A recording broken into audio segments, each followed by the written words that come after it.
How to fix something went wrong, error you're facing on the Black Myth Wukong game here on your PC. For this, you will firstly have to simply check your Wi-Fi network connection that you're connected with a better Wi-Fi connection. So I will simply recheck it and connect again with a better Wi-Fi network connection that is in full strength with my PC.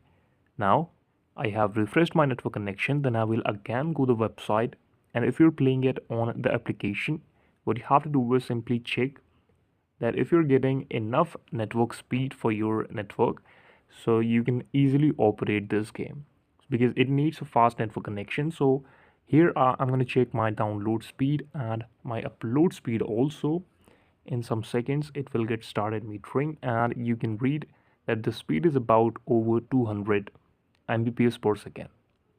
So this is the speed of our PC or our network connection. Now let's check the upload speed because this was the download.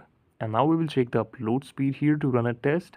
And that is over 250 MB per second. So yeah, that is quite good.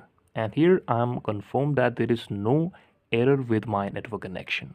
The last thing you can do is simply cut this off, close your browser, and if you're playing the application you can close it and then simply refresh your restart your PC and again try. This is the video. Thank you so much for watching.